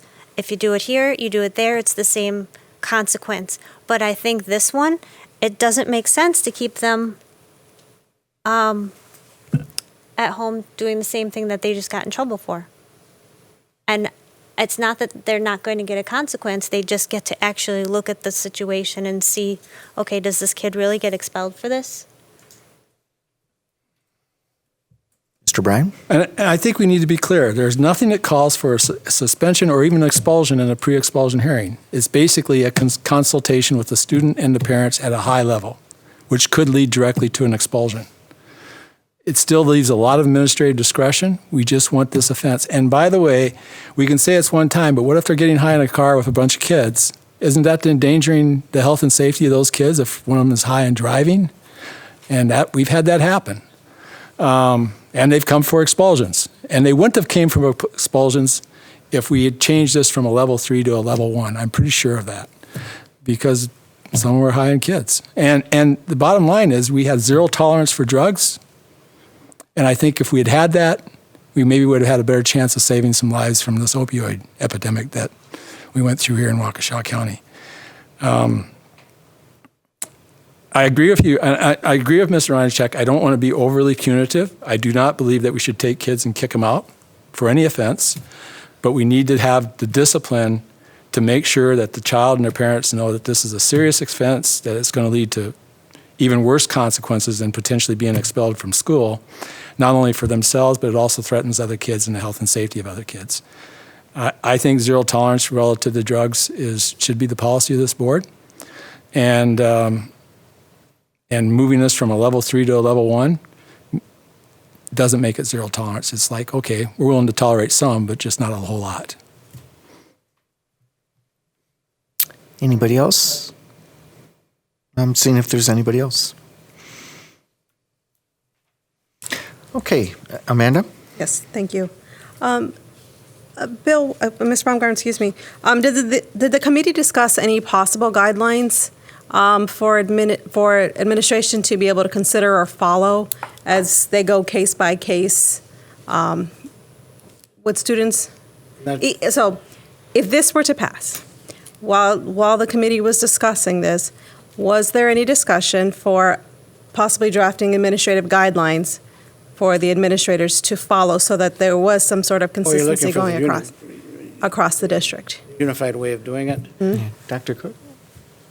The policy that you have in front of you is the policy that's been in place in Waukesha for, I believe it was 20 years. We took this as the administrative guideline that was on the books for a long time. So what you see in front of you is an administrative guideline that was turned into policy. And that's why when you see level 1, level 2, level 3, level 2 really addresses the administration of discipline within the scope of this policy. So the idea of specifically spelling out as the student, under, 0.08, was that they, what type of drug were they on? I mean, it's very difficult when you get into situations of trying to do field sobriety for anything other than alcohol. They can do tests, but sometimes they come back inconclusive. So again, what we're looking for administratively is the latitude to say, you made a mistake once, we're going to suspend you out of school, we'll take all those other steps, athletic code violations, activities violations, such. But also if you have a substantial disruption to the school environment, in conjunction with you're under the influence, then we'd be treating you as a level 3, for instance. And, you come into school and you have one beer, we'll treat that one way. You go out to lunch, you become inebriated, you come back to school, you throw up all over the place, that's going to get treated differently. We didn't spell that out specifically, but we have that. What we're asking for is a latitude to do both. Mrs. Reincheck? The part that I was most interested in was that AODA, because if they're drinking, then there's something up. If they're going to use drugs, there's something up. And to actually, in some recent expulsions, we've been told that that has helped when they actually were trained and they actually had to go through that and they learned 8 hours of training and of learning what the bigger picture is. So I think that that's the piece that I'm most interested in of them getting, whether they have one drink or smoke pot one time or whether they are driving, whatever. I think they need that piece because not all kids are getting that at home. I do want to clarify one thing. This is an alcohol only, right? Well, we're looking at under the influence. I mean, it's strictly the Oh, code of okay. under the No, it is. Okay, you're right. It doesn't But Chair, state. that the only way that there is not a good field sobriety test for marijuana No. or other drugs. And that's Looking at the treated wrong differently, when it comes down to the scope of under the influence. If the police can't definitively prove that somebody's under the influence, we have very little ability to do that ourselves. With alcohol, it does come down to a field sobriety Alcohol, test or Who would all the drink drugs? breathalyzer that we can administer at the school.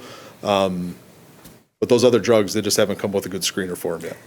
Amanda, to answer your question, no, I don't think we discussed the integral parts of guidelines about this, although it seems pretty straightforward that we're talking about the principal in that school, talking to that student, and determining quite simply, is this a one-on or is this continued?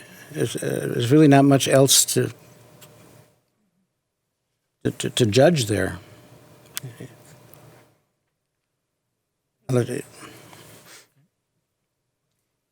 Corey.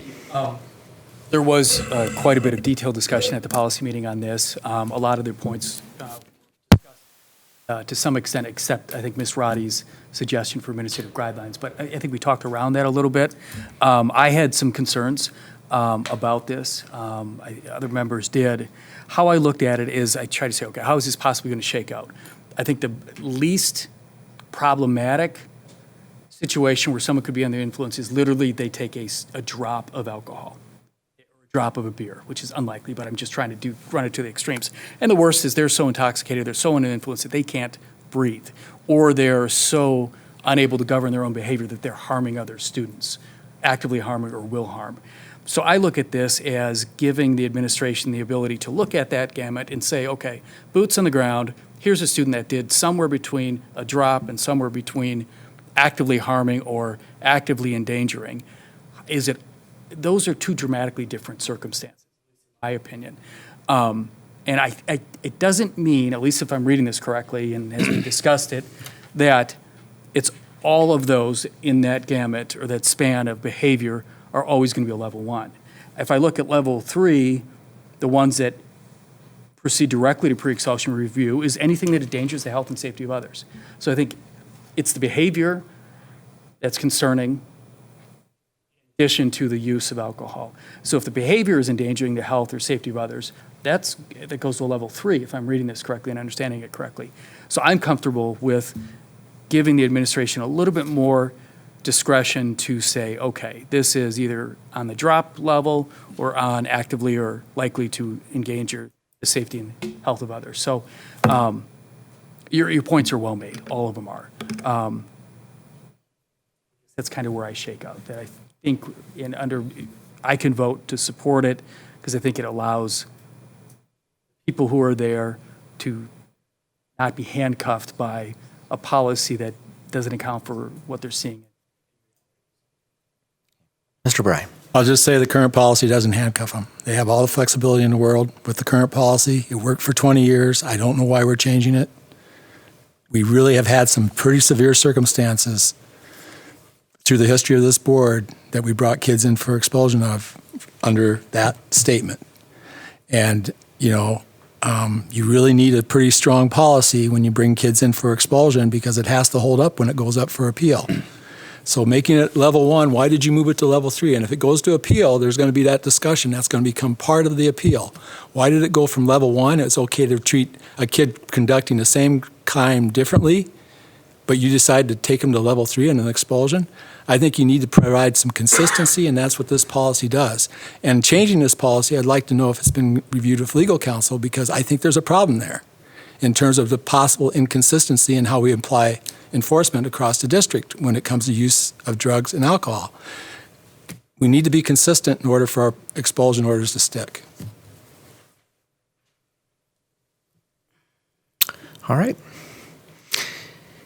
No further comment, Mr. Dietz? I guess I struggle with, identifying whether the student has had a first-time use. I mean, is it the first time they've been caught? Have they been using it and they haven't been caught? So that's what I'm struggling with and trying to make sense out of that. If it was the first time, I would feel differently about it than if it was the 10th time, but the first time that they've been caught.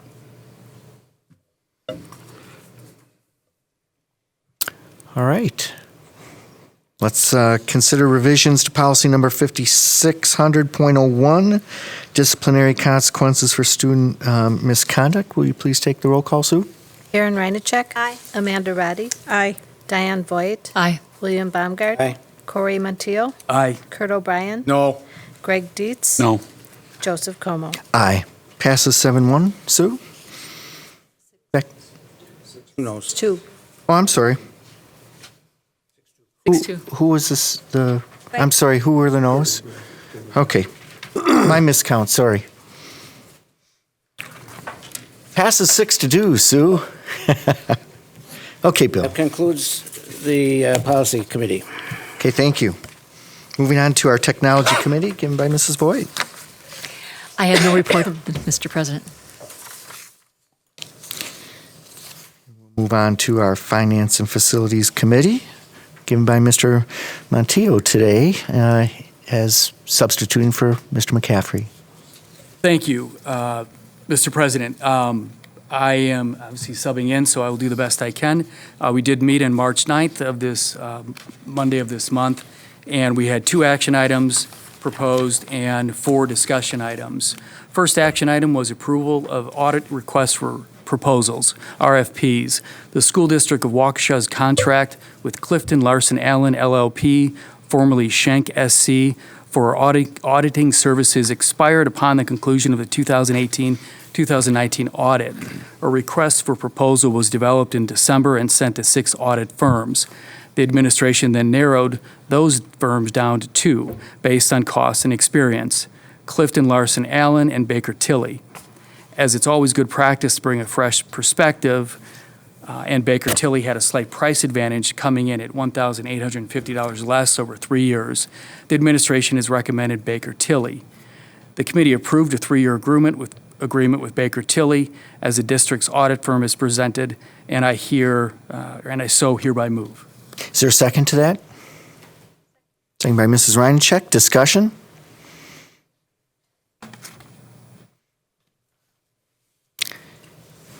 I think it's important to share that we were happy with the work of Clifton, Larson, and Allen.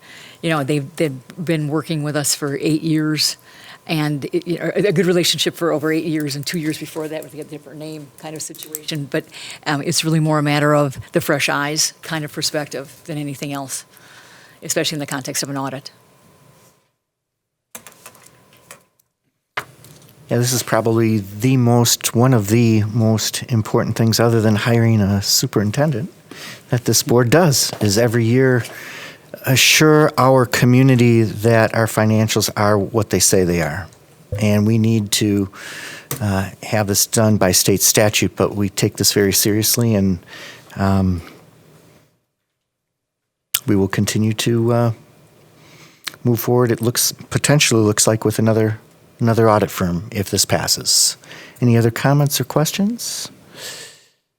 Sue, will you please take the roll call? Diane Voigt. Aye. Corey Montiel. Aye. William Baumgart. Aye. Greg Dietz. Aye. Karen Reinacek. Aye. Amanda Roddy. Aye. Kurt O'Brien. Aye. Joseph Como. Aye. Passes 8-0, and we do thank CLA for their services in the past. Diane, or I'm sorry, Corey? Thank you. The second action item is the approval of health insurance plan changes for the year 2020 and 2021. There are 3 proposed plan design health changes. The first is to maintain a health savings account eligible plan as determined by the federal government. The deductible must be increased by $50 for singles and $100 for family to $1,400 and $2,800 respectively. The second of the proposed plan change was United Healthcare has mandated that all of their self-funded plans provided maximum non-network reimbursement at 140% of the Medicare rate. This requirement was implemented for all of UHC's fully insured offerings several years ago. The third of the proposed plan design health change is that the specialty prescription program will be implemented on May 1, 2020. Currently, if an employee uses a manufacturer's coupon, the entire value of the coupon is applied to the deductible and the employee's deductible. Excuse me. This change will allow the employee to use the coupon, but only the true out-of-pocket cost for the employee will be applied to the deductible. The committee approved the 2020 and 2021 health insurance plan changes as presented, and I hereby so move. Is there a second to that? Second by Mrs. Voigt. Discussion?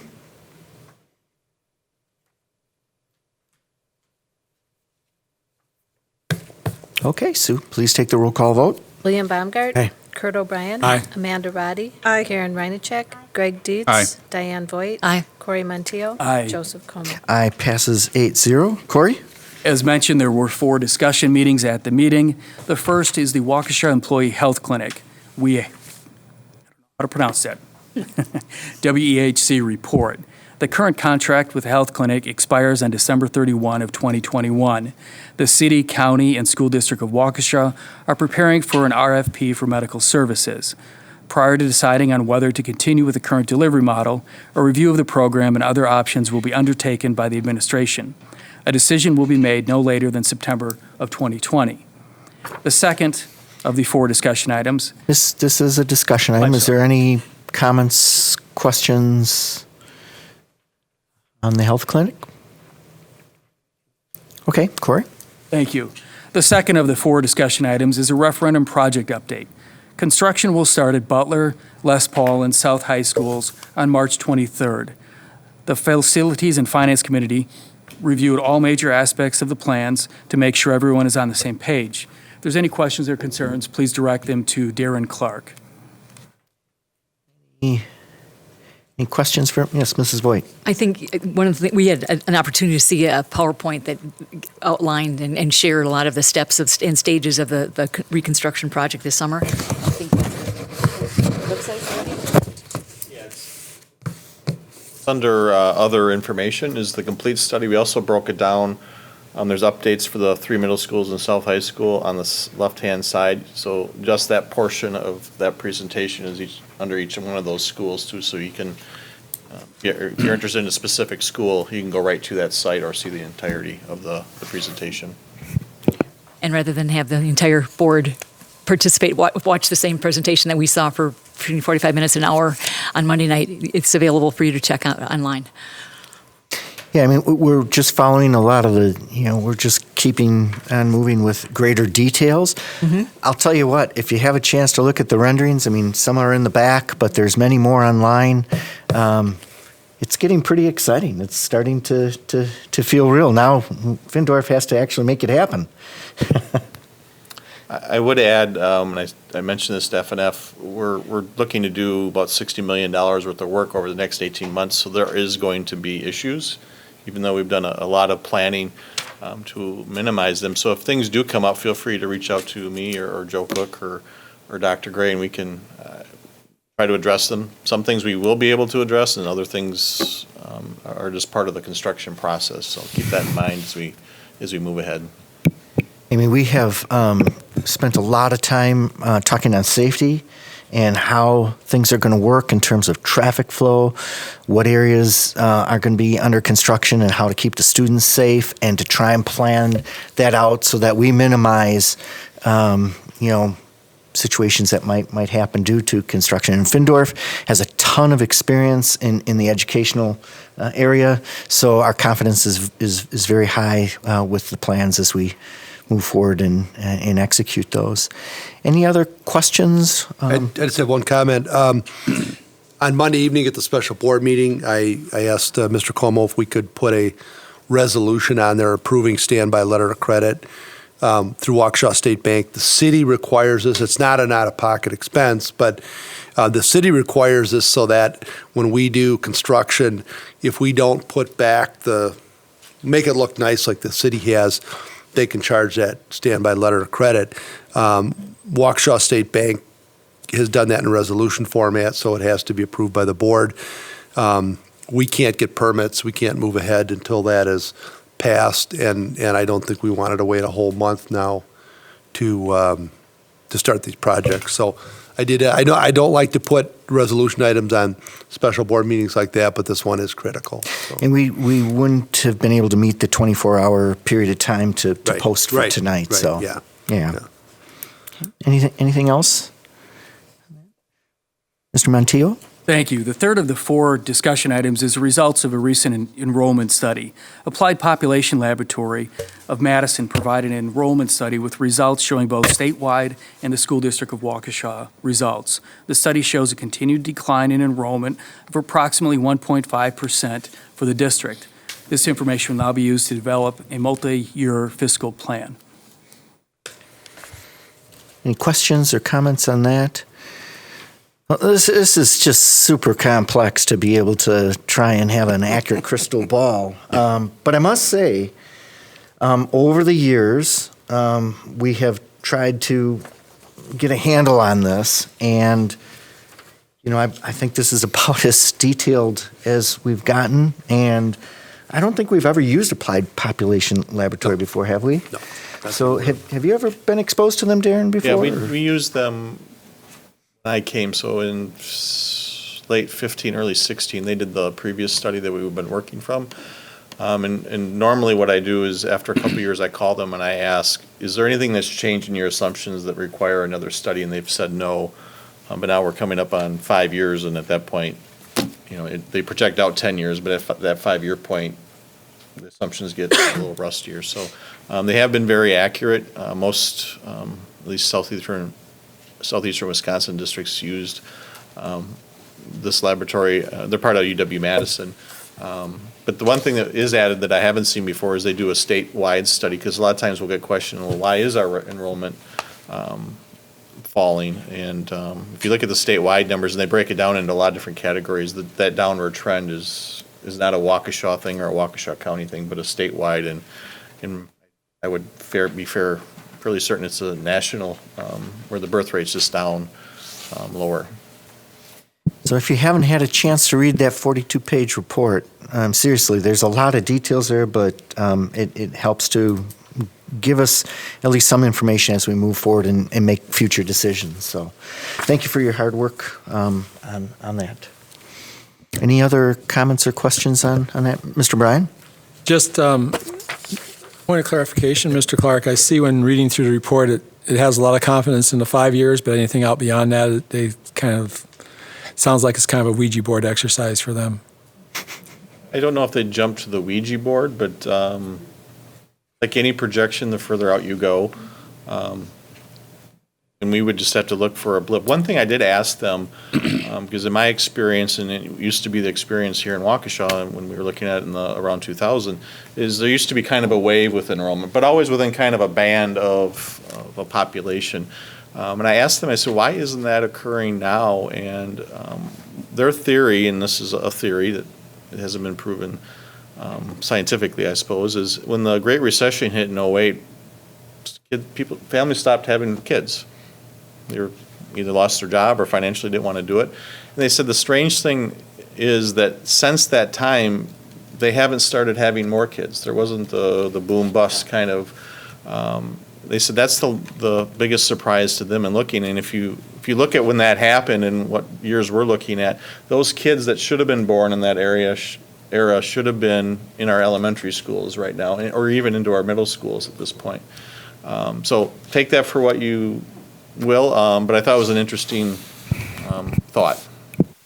Actually, percentage-wise, I think our middle schools are down greater than our elementary schools in the study, right? I believe so, yep. And I think that was the biggest group, actually, of the high school, middle school, and elementary breakdown. if you get asked the question about enrollment, and I forget what page it is on the study, it's on the front end side of it. They have the kindergarten replacement, where you have a larger graduating class coming in than the kindergarten class. And as long as you have that spread, you're going to have declining enrollment over time. Mr. Bryan. So I'm very comfortable with the 5-year projection. I would say that, Waukesha, as we said earlier tonight, with the progress the administrative team has made with Avid and all these other programs, and the fact that we're a diverse district, that's attractive to people. And it takes a little time for that message to sink through. But Waukesha has a great story to tell. And because we have a great story to tell, we're going to attract people. And I can accept the 5-year, we might see some decline, but I have a feeling we're going to have an uptick after that. The decline in the middle school is related to that 2008 thing. If you look at that's about the 12-year point. So in a way, we're kind of maybe trending back up. But I truly think that, we've tended to have had a good, stable school board. We've had good, stable administration. We continue to advance the district. We have great facilities, great programs.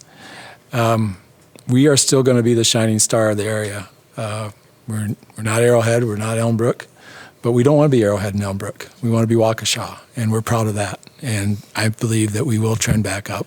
But I'll accept the 5 years, but I won't accept the 10. I don't think we have to vote on that tonight, so we'll. Okay. Anything else on this? Mr. Montijo? Thank you. The final discussion item is our monthly budget report. The committee was presented the budget report for the month of February. $5,523,030 was reported in the general fund revenue, and $9,284,849 was expended during the month. There was $2,156,934 reported in the special education fund revenue, or in special education revenue, and $2,400,590 was expended. Revenues and expenditures continue to be within budget limits for both the general and special education fund. The district is also operating in accordance with their approved budget on all other funds. Mr. President, that concludes my report. Our next F&F meeting will be April 6, 2020 at 5:30 here at the Lindholm Building. Okay, thank you, Mr. Montijo. Moving on to other business, as we've concluded all of our committee reports. As always, are there any recommendations for future full Board of Education items to be agendized, or any suggestions provided to the committee chairs? Okay, seeing none, we do have a need to go into executive session. Item C. Do I have a motion to do so? Mr. Bungart? I move to adjourn to executive session per Wisconsin statutes 19.85 parentheses 1 parentheses C to consider employment, promotion, compensation, or performance evaluation of any employee over which the government body has jurisdiction or exercises responsibility, to specifically consider and discuss the modification and extension of an administrator contract. Is there a second to that motion? I'll second, please. Okay. And Sue, could you take the roll call vote? Corey Montijo. Aye. William Baumgart. Aye. Karen Reinacek. Aye. Kurt O'Brien. Aye. Amanda Roddy. Aye. Greg Dietz. Aye. Diane Voigt. Aye. Joseph Cooner. Aye. Passes 8-0. So that does conclude the open portion of our meeting. We are not going to reconvene into open session. So, Josiah, you can go home and study tonight. So, but let's take a 5-minute break, and then we'll meet back in here for our closed session.